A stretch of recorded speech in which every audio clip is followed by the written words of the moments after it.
Okay, all right. I'm uncensored. All right.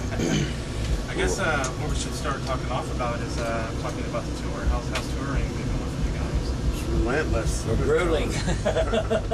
Never ending. Yeah, we haven't had many days off on this tour. I think we had 3 days off, but they had to drive to Las Vegas to New York. That's not a short drive. No, Most of the days off have been driving days. So yeah, it's been pretty rough, dude. Yeah, pretty rough. But no complaints. how much longer do you guys plan on staying out on the road? Forever. Infinitely. I think. I'm pretty sure. You guys are one of the few bands that I consider road dogs that are constantly on the road all the time. Yeah. You guys at Shinedown's another band. Yeah. Seven Best is another band. Yeah. Just constantly touring. It's not for everyone. Do you think that adds to the amount of fans you guys gain every year? I hope so. Yeah, like that take from them. Yeah. We hope it does. You know, we like being bus rats. Yeah, we're not probably on the road, you know. Now, is there a particular city that you guys look forward to going back to when you hit the road? Milwaukee. Yeah. The towns like this, like Wichita, and little towns like this, you know, LA, fuck LA, and New York, I don't care about those places. These towns are what makes us Saliva. You know, the blue collar towns, people care, they save up their month savings to come see us, that's special to us. Yeah. You know, fuck the LA, New York. Yeah, it's just, you know, it's a daily grind out in that area. Right, I understand that, we've all done that. Yeah. You know, they really have. We like middle America a lot more. Yeah, where the real people hang out. Yeah. Now, are you guys doing anything different on this leg of the tour than you did previously? Sleepy. Playing a lot of new material from Cinco Diablo. We got a new set list. Playing all the good stuff. A lot of brand new stuff. No, It's two, God bless you, y'all all missed it. All right. now, was it difficult to sit down and pick which of the new songs you guys wanted to do live? Sort of. We just picked which ones were the singles.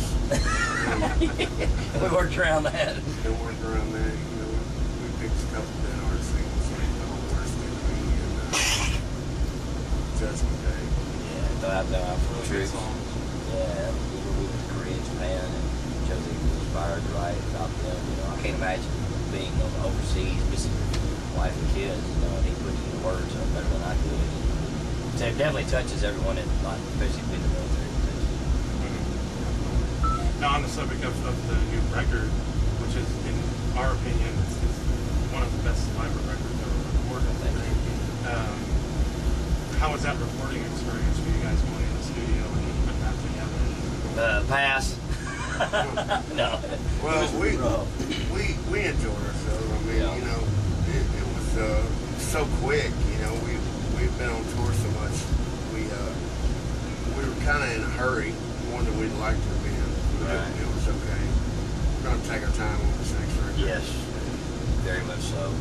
It was kind of under the gun. Yeah. So but this time, I think we're gonna do it at our pace. Yeah. Sloppy pace, maybe a little slower than others, but not quite Def Leppard pace. Nice. That's good to hear. At least we can expect something new within 5 years than 10 years. Right. Exactly.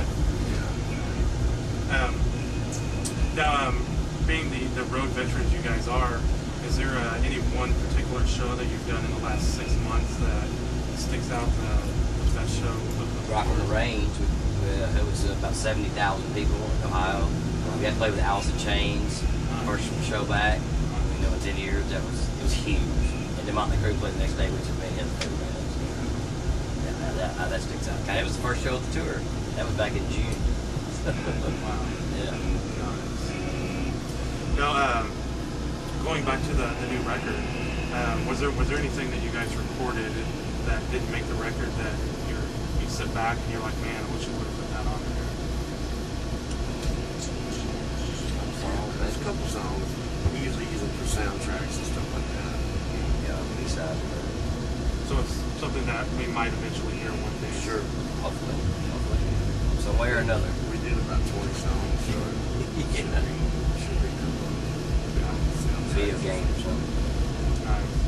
mean, on the subject of video games, what's your guys' thoughts and opinions on how huge the Guitar Heroes and Rock Band has become? We love it. Anything that gives rock and roll a boost. That's right. He said it best that single-handedly brought back rock and roll. Yeah. I couldn't agree more. Amen. Yeah, and one thing I noticed was like a lot of the younger generation getting exposed to musicians of the past genres that they had never ever heard of before, exactly. and wouldn't have been exposed to them if it wouldn't have been for something like that. Even me, I've heard some songs I never heard. That's it. It's a Cheap Trick song I never heard. It's cool. And speaking about some of the older bands and stuff like that, who are some of your guys' personal favorites? Motley Crue, AC/DC, Kiss, Motley Crue. Motley Crue. Nice. Yes, those sliding plates. Yes, my second all-time favorite band next to Kiss. Got. That's one of the few bands I have. Can't let go, can you? I've got my Three Faces of Gene there, and then I got the boots. Nice. There. Yeah, And Gene was like, "Man, I've never ever seen anybody tattoo my boots." That's pretty good. Yeah. You have a Tora? Yeah.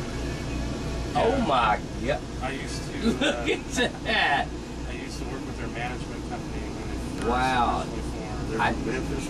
Yeah, I just met Andy Cordell today. He does a Yeah, Nashville I just now. talked to him about 2 weeks ago. Yeah, that's all done that. Yeah, so yeah, it's those cool boys. Yeah. I was with those guys when they were nobodies. Yep. And I was with them through the rise and the fall. Quick, There was a huge, long, quick fall. Which sucks because they were a really good band. Really good band.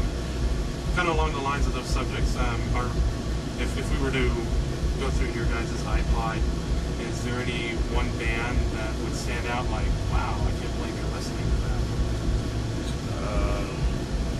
Probably Silver Sun Big Ups. Really? The weird.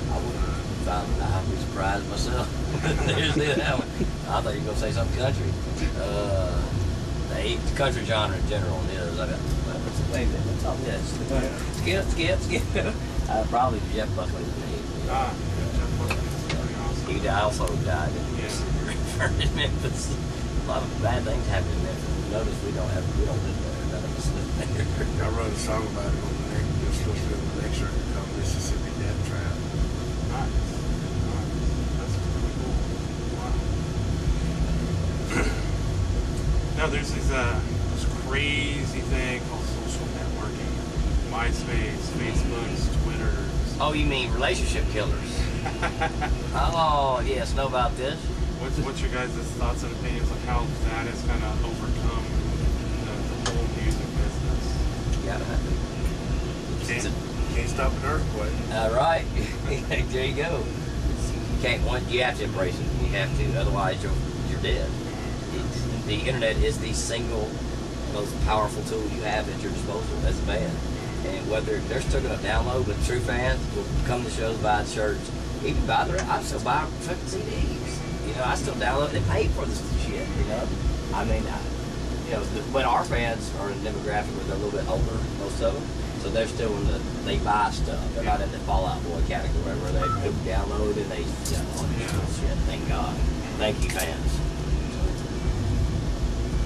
Now, what about the recession that we seem to be going through? How's that affecting you guys? Everybody's going through a tough time. You know, we're just trying to keep our heads to the grindstone and get through it. Yeah, you know, at first I thought, well, we might be unaffected, being in the entertainment industry. But the only people booming right now is liquor stores. You know what I'm tell you? Yeah, it's pretty tough, man. Tough time. Has the recession, has that put you guys to playing smaller shows? Or is that kind of a decision when you do smaller shows that you normally wouldn't do?